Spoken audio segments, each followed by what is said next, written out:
الحمدللہ رب العالمین والصلاة والسلام علی سیدنا و سید الانبیاء والمرسلین وعلی آلہ واصحابہ واتباعہ اجمعین، اما بعد فاعوذ باللہ من الشیطان الرجیم، بسم اللہ الرحمن الرحیم۔ ان الذین قالوا ربنا اللہ ثم استقاموا تتنزل علیہم الملائکۃ الا تخافوا ولا تحزنوا وابشروا بالجنۃ التی کنتم توعدون۔ صدق اللہ مولانا العظیم وبلغنا رسولہ النبی الکریم الامین۔ ان اللہ وملائکتہ یصلون علی النبی یا ایہا الذین آمنوا صلوا علیہ وسلموا تسلیما۔ اللہم صل علی سیدنا ومولانا محمد وعلی آل سیدنا ومولانا محمد افضل صلواتک بعدد معلوماتک وبارک وسلم۔ معزز و محترم حاضرین و سامعین اور معزز ناظرین، آج ہم انشاءاللہ جن صورتوں کے مضامین اجمالی انداز میں دیکھنے کی کوشش کریں گے وہ تمام حوامیم ہیں، یعنی حامیم سے شروع ہونے والی صورتیں ہیں۔ حامیم السجدہ سب سے پہلی صورت ہے جو آج ہم نے تلاوت کی ہے، پھر حامیم سورۃ شورى ہے، پھر سورۃ زخرف ہے، پھر سورۃ الدخان ہے، اور پھر سورۃ الجاثیہ ہے۔ تو یہ 6 صورتیں ہیں۔ ویسے جو حوامیم ہیں وہ ٹوٹل 7 صورتیں ہیں جن کو حوامیم کہا جاتا ہے۔ اور آقا کریم علیہ الصلوۃ والسلام کا ارشاد گرامی ہے الاتقان فی علوم القرآن میں، حضرت عبداللہ ابن عباس رضی اللہ تعالیٰ عنہ سے روایت ہے کہ لکل شیء لباب ولباب القرآن الحوامیم، کہ ہر چیز کا ایک مغز ہوتا ہے اور قرآن کریم کا مغز وہ صورتیں ہیں جو حامیم سے شروع ہوتی ہیں، حوامیم۔ تو ایک کل ہماری گفتگو کا حصہ تھی، تلاوت بھی کی سورۃ المؤمن، وہ پہلی ہے ترتیب مصحفی سے بھی اور ترتیب نزول کے لحاظ سے بھی۔ اور پھر آج 6 صورتیں، اور کل انشاءاللہ ایک صورت اور سورۃ الاحقاف جو ہے 26ویں پارے کی پہلی سورہ مبارکہ، وہ بھی حامیم سے شروع ہوتی ہے۔ اور ایک اور حدیث پاک ہے حضرت عبداللہ ابن مسعود رضی اللہ تعالیٰ عنہ سے مصنف ابن ابی شیبہ میں کہ الحوامیم و دیباج القرآن، وہ فرماتے ہیں کہ جو حامیم سے شروع ہونے والی صورتیں ہیں یہ قرآن کا دیباچہ ہیں، قرآن کریم کا پریفیس ہیں۔ جیسے انٹروڈکشن ہوتا ہے شروع میں جو پورا کتاب کا خلاصہ ہوتا ہے، تو وہ فرماتے ہیں یہ قرآن کریم کے لیے دیباچے کی حیثیت رکھتی ہیں یہ 7 صورتیں جو ہیں الحوامیم۔ تو آج ان میں سے 6 صورتیں جو ہے وہ انشاءاللہ ہماری گفتگو کا حصہ ہیں۔ پہلی سورہ مبارکہ جو حامیم السجدہ ہے، اس کے مشمولات تو سب صورتوں کے وہی ہیں جو مکی صورتوں کے ہیں، یعنی توحید ہے، رسالت اور نبوت کا اثبات ہے، قرآن کریم کی حقانیت پر مبارک آیات ہیں، اور پھر حشر و نشر اور اس کا ذکر ہے قیامت کے بعد کے حالات کا، جنتیوں کے حالات بھی ہیں اور جہنم میں جانے والوں کے حالات بھی ہیں۔ یہ ساری جو ہے آیات ان تمام صورتوں میں جو مکی ہیں تو وہ سب ان میں شامل ہیں۔ قرآن کریم کی عظمت کے بیان سے تو یہ سورہ مبارکہ شروع ہو رہی ہے، اور آگے بھی پھر قرآن کریم کے حوالے سے کئی ارشادات ہیں۔ انہ لکتاب عزیز لا یأتیہ الباطل من بین یدیہ ولا من خلفہ، یہ کتاب عزیز ہے کہ جس میں باطل نہ سامنے سے داخل ہو سکتا ہے نہ چھپ کے، یعنی لا یأتیہ الباطل من بین یدیہ ولا من خلفہ، پیچھے سے مراد ہے کہ چھپ کے، یعنی قرآن کریم کو اللہ تعالیٰ نے ہر قسم کے اس طرح کے جو ایڈیشن ڈیلیشن ہو سکتے ہیں ان سے محفوظ رکھا ہے کتاب مجید کو، اور یہ تنزیل من حکیم حمید، اس حکیم اور حمید رب کی طرف سے آہستہ آہستہ نازل کی گئی کتاب ہے۔ پھر قرآن کریم ہی کے حوالے سے آج اس پہلی سورہ مبارکہ میں یعنی سورۃ حامیم السجدہ میں آتے ہیں قل هو للذین آمنوا ھدی وشفاء، اے محبوب صلی اللہ علیہ وسلم فرما دیجئے کہ یہ جو کتاب مجید ہے اس میں ایمان والوں کے لیے ہدایت ہے اور شفا ہے، دلوں کی شفا بھی ہے،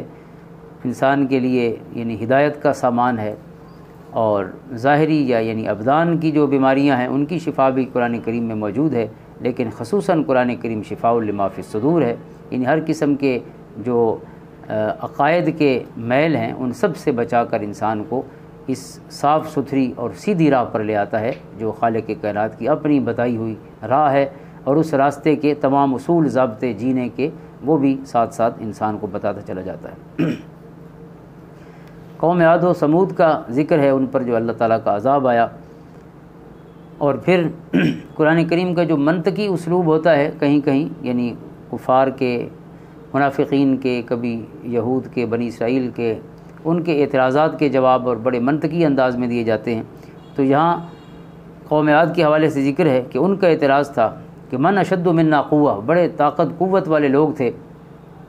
کہ ہم سے زیادہ طاقتور کون ہے، انہوں نے کہا۔ تو اللہ تعالیٰ نے اس کا جواب بڑا مختصر دیا، لیکن بڑا مسکت اور مدلل جواب ہے، چپ کرا دینے والا جواب ہے کہ اولم یروا ان اللہ الذی خلقہم هو اشد منہم قوہ، فرمایا وہ یہ نہیں دیکھتے کہ جس نے انہیں پیدا کیا ہے وہ تو ان سے زیادہ طاقتور ہوگا نا، یعنی جتنے طاقتور ہیں اپنے خالق سے تو بڑھ کے طاقتور نہیں ہیں۔ ٹھیک ہے، ان کے پاس بڑی اس وقت ٹیکنالوجی کا ذکر ہے، علم کا ذکر ہے، طاقت جسمانی کا ذکر ہے، یہ ساری چیزیں ان کے پاس ہیں، لیکن جس نے ان کو بھی بنایا ہے تو کم سے کم اتنا تو سمجھیں کہ ہمارے خالق کی قوت و طاقت ہم سے بڑھ کر ہوگی۔ اور پھر اہل ایمان کی مبارک صفات بیان کرنے والی آیات بھی اس سورہ مبارکہ میں شامل ہیں، خصوصاً یہ آیات جو استقامت کی بات کرتے ہیں۔ اس سورہ مبارکہ میں کئی جگہ استقامت کا ذکر ہوا، پہلے بھی فاستقیموا کا ذکر ہے، استقامت اختیار کرو، اور پھر یہ آیت کریمہ ان الذین قالوا ربنا اللہ ثم استقاموا، جنہوں نے کہا ہمارا رب اللہ ہے اور پھر اس پر استقامت اختیار کی، یعنی اس پر جم گئے اپنے عمل سے۔ استقامت یہ ہوتا ہے کہ جو انسان یہ اللہ تعالیٰ سے عہد کرتا ہے، کلمہ پڑھنا اللہ تعالیٰ سے ایک عہد ہے، ایک سودا ہے، یہ ایک میثاق ہے، تو پھر اس پر قائم رہنا استقامت ہے، یعنی اوامر میں، احکام میں اللہ تعالیٰ کی اطاعت کرنا، اس کے محبوب علیہ الصلوۃ والسلام کی اطاعت اور اتباع کرنا، اور جو نواہی ہیں یعنی جن چیزوں سے منع کیا گیا ہے ان سے ہمیشہ بچتے رہنا، یہ استقامت ہے۔ اور تصوف کی تمام کتابوں میں ایک یعنی مقولہ ملتا ہے کہ الاستقامت فوق الکرامہ، یہ صرف مقولہ ہی نہیں ہے، یہ مغز ہے یعنی قرآن و حدیث کا، کہ جو استقامت ہے یہ کرامت سے بھی بڑھ کر ہے۔ ہوا میں کوئی شخص اڑ رہا ہو نا، اس سے بڑا کمال یہ ہے کہ شریعت مطہرہ کا وہ پابند ہو، اللہ تعالیٰ کے حکام کے سامنے اس کی گردن بھی جھکی ہو، اس کا دل بھی جھکا ہو، یہ اصل چیز ہے، اور یہ اصل جو ہے وہ مطلوب ہے خالق کائنات کی بارگاہ۔ اس لیے یہ باقی انسان چونکہ ہمیشہ خرق عادت چیزیں اور پر اسرار چیزیں دیکھنے اور سننے کا عادی ہوتا ہے، جیسے قرآن کریم میں بار بار فرمایا ہے کہ مشرک اور کفار ہمیشہ یہی کہتے تھے تمام انبیاء کو کہ آپ جو ہے کوئی عجیب و غریب چیز دکھائیں تو پھر ہم مانیں گے، یعنی فرشتہ اتر آئے یا آپ کے ساتھ فلاں چیز ہو اور آپ کے لیے یہ آ جائے اور وہ آ جائے، جیسے من و سلوہ کا مطالبہ کیا گیا، اور چیزیں آسمان سے مائدہ حضرت عیسیٰ علیہ السلام سے کہا گیا کہ دسترخوان اترے، ہر چیز بنی بنائی، یا اس طرح۔ اور اللہ تعالیٰ نے جب انسانیت ابھی اپنے علمی لحاظ سے بچپنے میں تھی تو اللہ تعالیٰ نے انبیاء کو بھی اس طرح کی حصی معجزات عطا فرمائے، لیکن آقا کریم علیہ الصلوۃ والسلام کے مبارک عہد میں قیامت تک جو حضور علیہ الصلوۃ والسلام کا مبارک زمانہ ہے، تو یہ علم اور تحقیق اور ریسرچ اور ٹیکنالوجی اور اس ترقی کا زمانہ ہے، لہٰذا آپ کو وہ علمی یعنی معجزہ عطا فرمایا گیا قرآن کریم، جو طبیان لکل شیء ہے، جس میں تمام علوم، تمام معارف، تمام حقائق بیان فرمائے گئے، چاہے ان کا تعلق انسانی زندگی اور انفرادی اور اجتماعی کے ساتھ ہو، سیاسی کے ساتھ ہو، یا ان کا تعلق کائنات کے رازوں کے ساتھ ہو، تو ہر حوالے سے یہ جو ہے ایک علمی معجزہ آپ کو عطا فرمایا گیا، جو زندہ معجزہ ہے اور جس نے قیامت تک رہنا ہے۔ اور پھر انہی آیات میں اللہ تعالیٰ کی طرف سے ان کے لیے پھر جو مبارک جزائیں ہیں اور نوید اور بشارتیں ہیں کہ ایسے لوگوں پر اللہ کے فرشتے نازل ہوتے ہیں، اللہ تخافوا ولا تحزنوا وابشروا، اور انہیں خوشخبری دیتے ہیں کہ خوف نہ کرو اور غم نہ کرو، اور تمہیں خوشخبری ہو اس جنت کی جس کا تم سے وعدہ کیا گیا تھا، نحن اولیاؤکم فی الحیات الدنیا وفی الآخرہ۔ اور سب سے بڑی یہ خبر ہے کہ ہم تمہارے مددگار ہیں دنیا میں بھی اور آخرت میں بھی۔ اللہ تعالیٰ کا یہ جو وعدہ ہے، یہ سب سے بڑی چیز یہ ہے کہ اللہ ان کے ساتھ ہے۔ وَلَكُمْ فِيهَا مَا تَشْتَهِي أَنفُسُكُمْ وَلَكُمْ فِيهَا مَا تَدَّعُونَ، جو دل چاہے گا تمہارے سامنے ہوگا جنت میں، اور نزلا من غفور الرحیم، اور جو دل چاہے گا سامنے موجود ہوگا۔ یہ تو ابتدائی مہمانی ہے، اصل جزائیں تو بعد میں ملے گی۔ نزل کہتے ہیں آتے ہی جیسے پانی پیش کیا جائے کسی مہمان کو، فوری طور پہ جو چیز دیتے ہیں، کھانا بعد میں، باقی جو اہتمام ہوتا ہے بعد میں ہوتا ہے، تو نزلاً یہ تو آتے ہی آپ کی طبیعت اور مزاج کی ہر خواہش حقیقت بن کے سامنے ہوگی۔ یہ تو ہے پہلی مہمانی، فوری مہمانی، اور باقی جو اللہ کا کرم ہے، فضل ہے، اس کا تو کوئی حساب نہیں ہو سکتا۔ ومن احسن قولا ممن دعا الی اللہ، اس سے بڑھ کے کس کا کلام خوبصورت ہو سکتا ہے کہ جو اللہ کی طرف بلائے، وعمل صالحا، اور نیک کام کرے۔ سب سے بہترین بات تو یہ ہے کہ بندہ اللہ کی دعوت دے، اللہ کی طرف دعوت دے، جو انبیاء کا کام ہے، اور پھر انبیاء کو ماننے والے اور ان غلاموں کا کام ہے جو انبیاء کے راستے پر چلنے کا جنہیں شرف ملا، اور پھر خود بھی نیک کام کرے، وقال اننی من المسلمین، اور اپنے آپ کو مسلمان کے طور پر ہی متعارف کرائے۔ ولا تستوی الحسنۃ ولا السیئۃ ادفع بالتی ہی احسن فاذا الذی بینک وبینہ عداوۃ کانہ ولی حمیم۔ اور یہ ایک کمال اصول قرآن نے عطا فرمایا جینے کا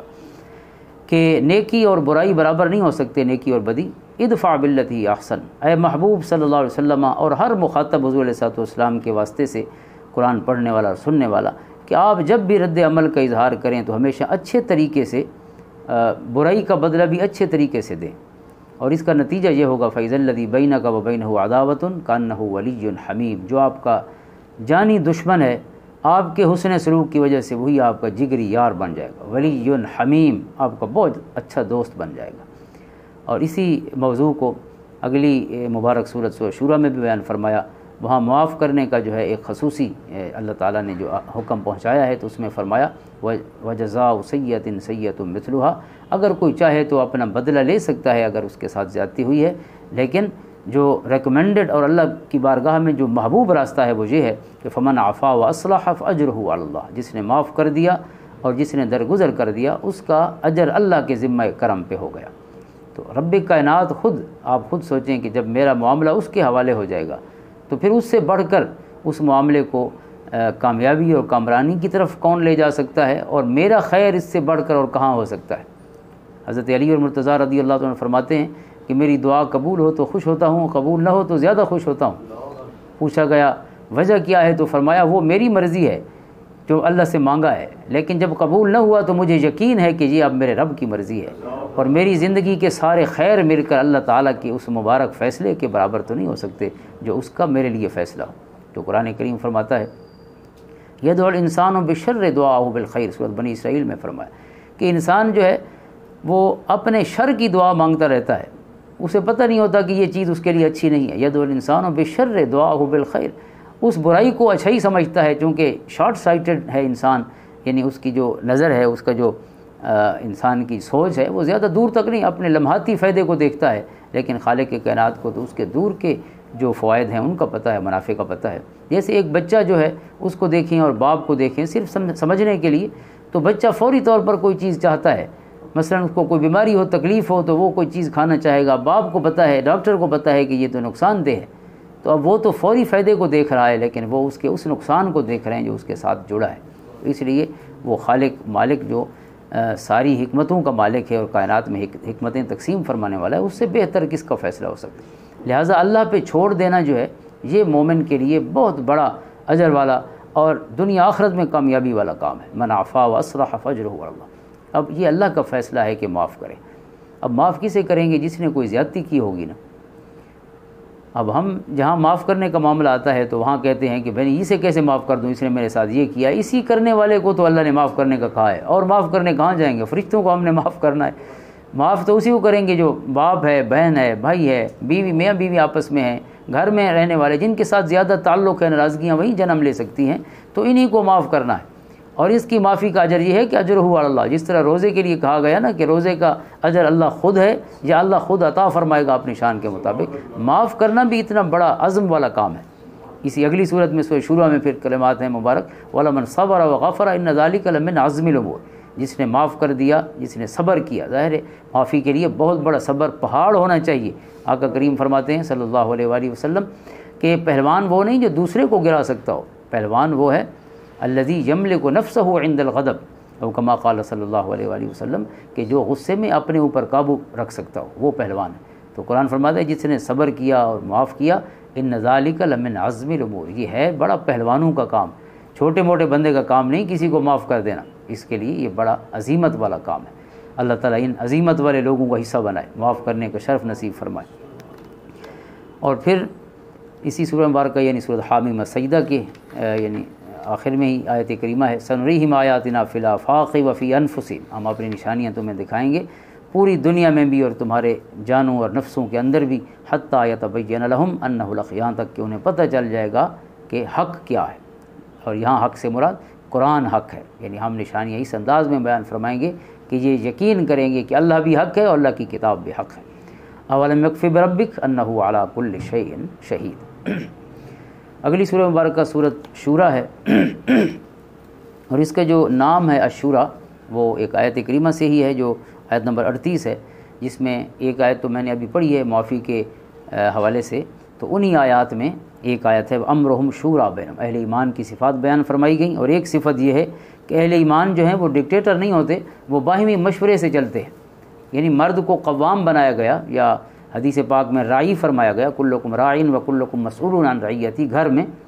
اسی طرح جو بیوی ہے، حدیث پاک بخاری شریف کی یہ طویل حدیث ہے کہ جو بیوی ہے، گھر والی ہے، وہ گھر میں نگران ہے اور نگہبان ہے، اور اوورال گھر کا پھر خامند ہے، تو ہر ایک کا کچھ ایریا ہے، کچھ جورسڈکشن ہے، اس کے بارے میں وہ جواب دہ ہیں اللہ تعالیٰ کی بارگاہ۔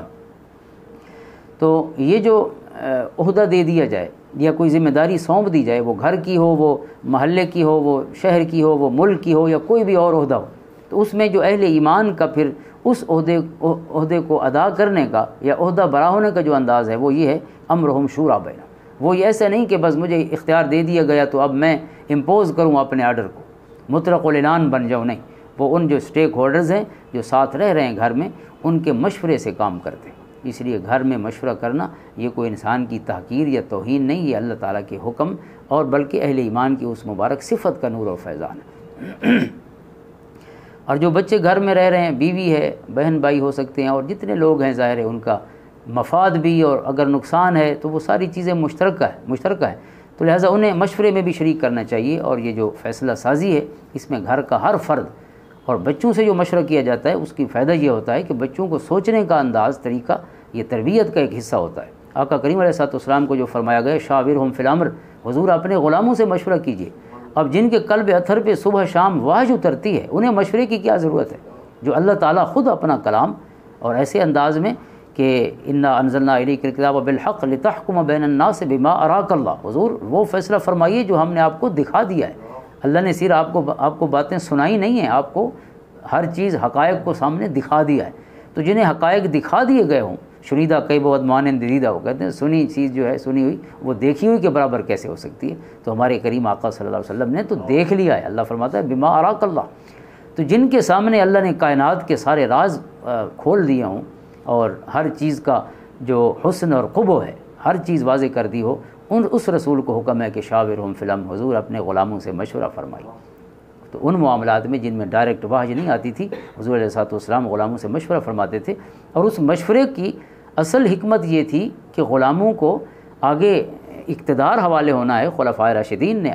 تشریف لا کر پھر اسی حکومت کے جو ذمہ داریاں ہیں وہ سنبھالنی تھی۔ اگر ان کی تربیت ہی نہ ہوتی کہ کس انداز میں سوچنا ہے، آپ خود سوچیں کہ ان مشوروں پر کتنی آیتیں اتری ہیں، کسی نے کوئی مشورہ دیا، کسی نے کوئی دیا، تو قرآن کریم نے پھر ان مشوروں کی اصلاح فرمائی خود۔ تو اگر یہ موقع ہی نہ ملتا تو اصلاح اور یہ تربیت کیسے ہوتی؟ لہٰذا امرہم شورا بینہم جو ایک کلمہ ہے، یہ بہت بڑی اہل ایمان کی ایک صفت ہے کہ جو آپ کی جو نئی نسل ہے، آنے والے جو لوگ ہیں، وہ اس تربیت کے پروسیس میں شامل ہوتے ہیں۔ آپ بچے کو پوچھے ہی نہیں پوری زندگی، وہ 20 سال تک پہنچ جائے اور باپ بس یہ کرنا ہے یہ نہیں کرنا، ڈوز اور ڈونٹس، اس کے علاوہ کو پوچھے نہیں کہ یہ کرنا چاہتے ہیں آپ کیا ہونا چاہیے۔ اب یہ تو بچپن سے ہی آپ آہستہ آہستہ بچے کی لیول کے جو مشورے ہیں وہ اس کے ساتھ ہی شروع کریں نا۔ اب ظاہر ہے اس سے آپ نے کوئی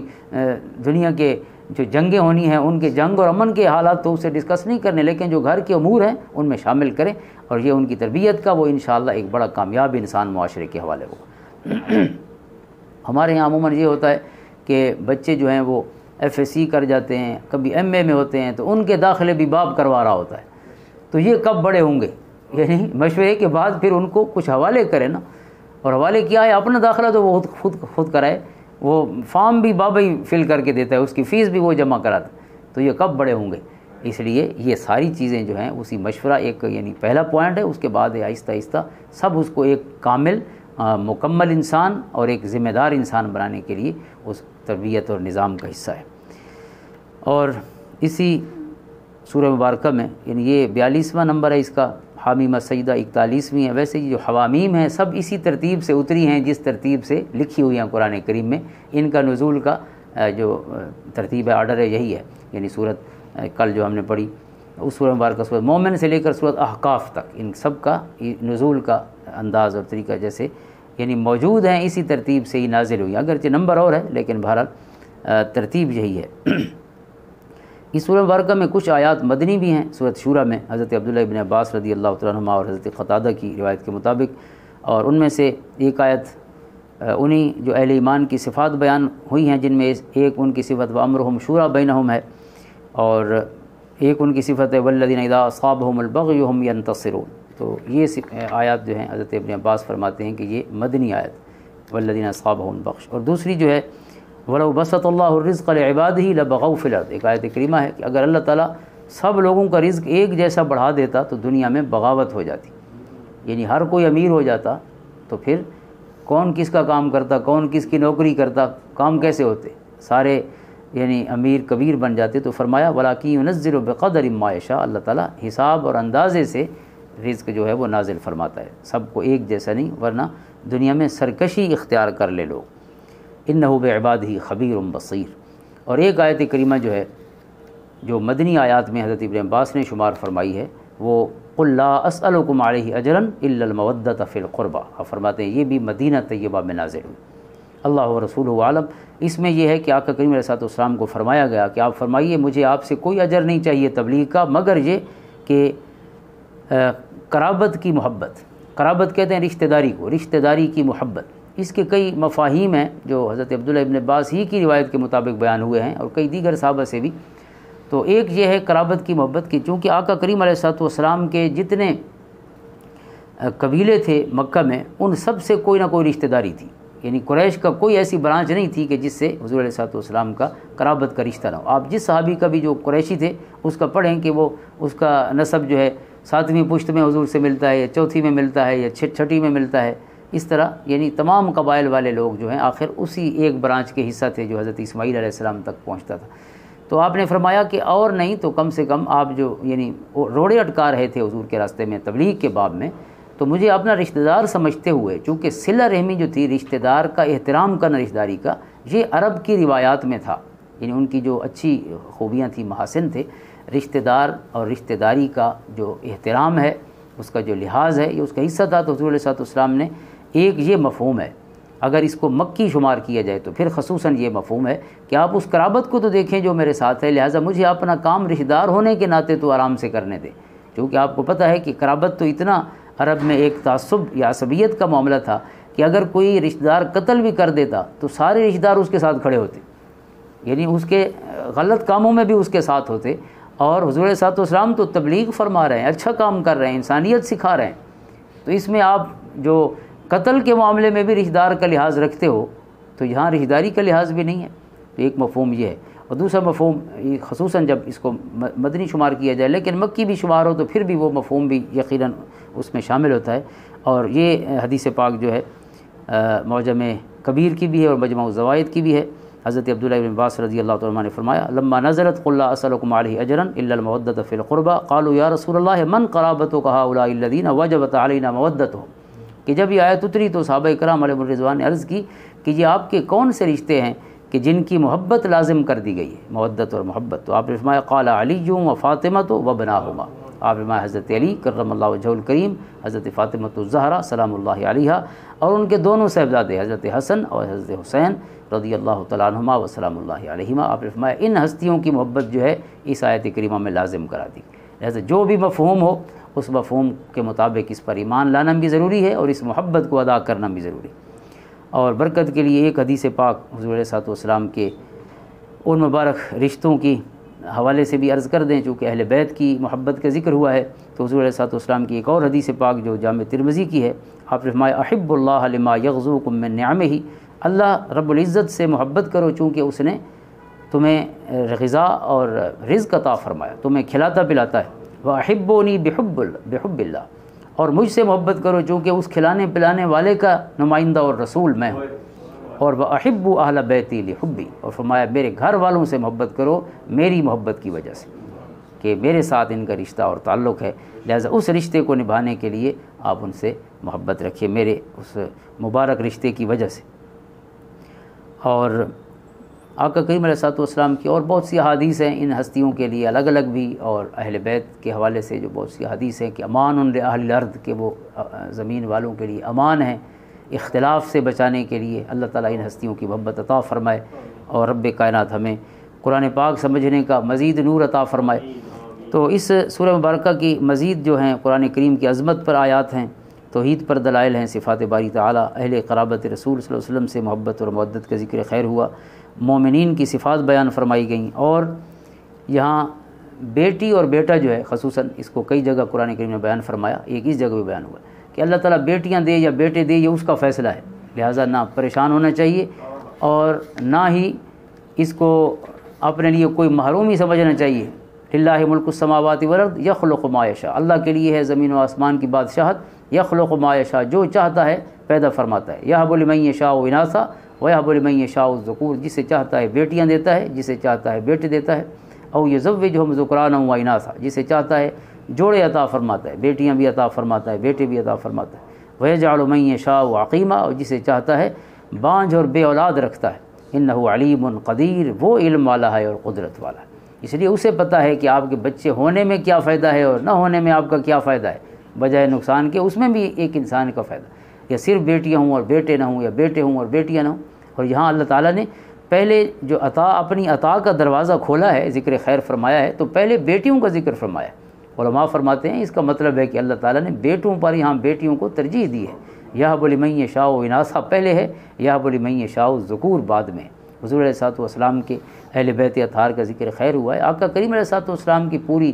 نسل مبارک، تیری نسل پاک میں ہے بچہ بچہ نور کا، تو ہے عین نور، تیرا سب گھرانہ نور کا۔ لیکن یہ نور کا گھرانہ کہاں سے شروع ہوا؟ حضور علیہ السلام کی شہزادی سیدہ طیبہ طاہرہ حضرت فاطمہ الزہرا سلام اللہ علیہا سے اللہ تعالیٰ نے اپنے محبوب کا یہ جو سلسلہ ہے نسل کا وہ جاری فرمایا، تو لہٰذا ان چیزوں کو محرومی نہیں سمجھنا چاہیے۔ اگلی سورہ مبارکہ میں بھی پھر ذکر ہے، اور ایک ذکر پہلے گزرا ہے سورۃ نحل میں، وَإِذَا بُشِّرَ أَحَدُهُم بِالْأُنثىٰ ظَلَّ وَجْهُهُ مُسْوَدًّا وَهُوَ كَظِيمٌ، کفار کا طریقہ ہے کہ بیٹی پیدا ہو تو ان کا چہرہ سیاہ ہو جائے، یعنی اتنے پریشان ہوں کہ کیا ہو گیا ہمارے ساتھ۔ تو اس لیے ہمیں سوچنا چاہیے کہ کہیں ہم وہ کفار کے طریقے پہ تو نہیں اس کے قریب ہو رہے کہ بیٹی پیدا ہونے پر اتنا غم منایا جاتا ہے، باقاعدہ افسوس کے لیے جایا جاتا ہے، یا بختاور کرنے جایا جاتا ہے۔ بختاور کا مطلب یہ ہوتا ہے کہ یہ تب بختہ والی ہوگی اگر اس کے بعد بیٹا پیدا ہوتا، یعنی وہ کوئی بختہ والی نہیں ہے۔ اندازہ کریں اللہ تعالیٰ کی ایک نعمت ہے، اس کی رحمت ہے، بیٹی ہو یا بیٹا ہو، جن کی اولاد ہی نہیں ہوتی آپ خود سوچیں ان کی کیا محرومی کیفیت ہے۔ لیکن اگر اولاد نہ بھی ہو تو انہیں بھی پریشان ہونے کی ضرورت نہیں، جس چیز کا سارا اختیار اللہ کے پاس ہو، اور جس کے بعد اختیار ہے وہ رحیم بھی ہے اور کریم بھی ہے اور وہ حکیم بھی ہے، اس سے بہتر نہ کوئی فائدہ ہمارا سمجھ سکتا ہے، نہ اس کے لیے پھر آگے عملی طور پر کچھ کام کر سکتا ہے، چونکہ اللہ قدیر بھی ہے، یعنی جس کو بہتر سمجھے اس کو عمل درآمد کے لیے بھی پھر کسی اور کی منت سماجت نہیں کرنی، اور پھر اس کے وسائل بھی محدود نہیں ہیں کہ وہ اس کے وسائل ختم ہو جائیں۔ تو جو علی کل شیء قدیر کی صفت رکھتا ہے، باخبر بھی ہے، اور پھر حکمتوں بھرا اس کا ہر فیصلہ بھی ہے، اور پھر اس سے بڑھ کے محبت کرنے والا بھی کوئی نہیں ہے، اور اس سے بڑھ کر قادر بھی کوئی نہیں ہے، تو پھر اس کے فیصلوں کے حوالے سے پریشانی کی کیا ضرورت؟ تو یہ ساری پریشانیاں جو ہیں انسان کے ان معاشرتی کچھ روایات کی وجہ سے بن جاتی ہیں جو اصل میں کوئی پریشانی نہیں ہوتی۔ اور اگلی سورہ مبارکہ جو ہے یہ سورۃ زخرف ہے۔ زخرف ویسے سونے کو کہتے ہیں، ایک آیت کریمہ ہے وہ زخرفہ، جس میں آیت نمبر 35 میں لفظ ہے، تو اسی نسبت سے سورہ مبارکہ کا اس میں گرامی بھی ہے، اور اس کے مشمولات میں بھی قرآن کریم کی عظمت ہے، اس کی شان بیان فرمائی گئی ہے، مشرکین کی مذمت ہے، اور اس میں بھی بیٹیوں کو حقیر جاننے کے حوالے سے اس صورت میں بھی ذکر ہے، اور سورۃ نحل میں بھی ہے، اور سابقہ امتوں اور رسولوں کے احوال ہیں، ان کی تکذیب، اور پھر اللہ تعالیٰ کی طرف سے جو عذاب آیا، خصوصاً حضرت ابراہیم علیہ السلام کا، ان کی قوم کا ذکر ہے، حضرت موسیٰ علیہ السلام، حضرت عیسیٰ علیہ السلام، اور ایک آیت کریمہ ہے الاخلاء یومئذ بعضهم لبعض عدو الا المتقین، کہ جو دوستیاں ہیں یہاں انسان کی یہ ساری ختم ہو جائیں گی، لیکن جو دوستی اللہ کے لیے ہے، جو تقوی والوں کی دوستی ہے، فرمایا وہ قیامت کے دن بھی قائم رہے گی۔ یہ بہت بڑی خوشخبری ہے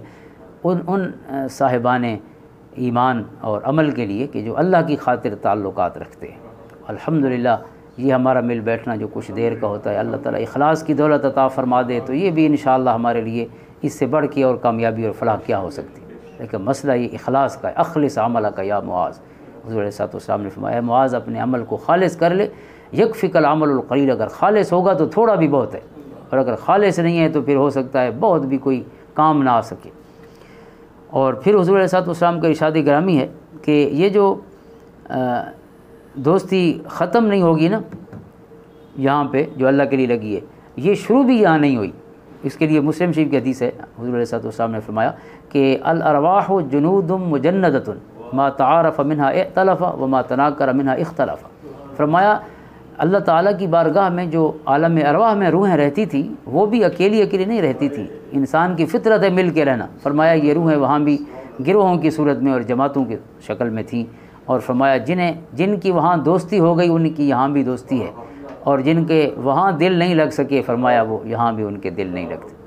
تعارف وہاں پہ ہوا ہے، یہاں کنٹینیو ہوا ہے، جو تعارف ہے اصل فرمایا نہ یہاں شروع ہوا ہے نہ یہاں ختم ہونا ہے، جو اللہ کے لیے ہے وہ انشاءاللہ قائم رہے گا۔ اللہ اپنی ذات کی خاطر محبتیں کرنے کی توفیق عطا فرمائے۔ اور سورۃ الدخان ہے، اس سے اگلی جو سورہ مبارکہ ہے وہ بھی حوامیم میں سے ہے۔ دخان دھوئیں کو کہتے ہیں، اور یہ قیامت کے دن جو قرب قیامت یا قیامت کے وقوع کے حوالے سے آیت کریمہ فرتقب یوم تأتی السماء بدخان مبین، اسی کی نسبت سے آیت نمبر 10 کے، اس میں قرآن مجید کا لیلۃ القدر میں نازل ہونا اس کا ذکر کیا گیا، انا انزلناہ فی لیلۃ مبارکہ، برکت والی رات نازل کیا، اور پھر تمام کام جو ہیں اسی رات میں تقسیم کیے جاتے ہیں۔ اس میں شب برات بھی کچھ روایات میں مراد لی گئی ہے، لیکن بہت ظاہر جو قرآن کریم کا یہاں مفہوم ہے وہ لیلۃ القدر بھی ہے۔ بہرحال دونوں قسم کی روایات موجود ہیں۔ فرعون اور اس کی قوم پر جو اللہ کا عذاب آیا اس کی مثال دی گئی ہے، اور آخر میں پھر جو ذکر ہے وہ قرآن کریم کا ہے، فَإِنَّمَا يَسَّرْنَاهُ بِلِسَانِكَ، اے محبوب صلی اللہ علیہ وسلم ہم نے قرآن کو آپ کی زبان پر آسان فرما دیا ہے۔ اس کی کئی مفاہیم ہیں، بالکل جو سادہ سا مفہوم ہے وہ یہ ہے کہ ہم نے عربی میں نازل فرمایا ہے، لہٰذا آپ کی بولی بھی سمجھ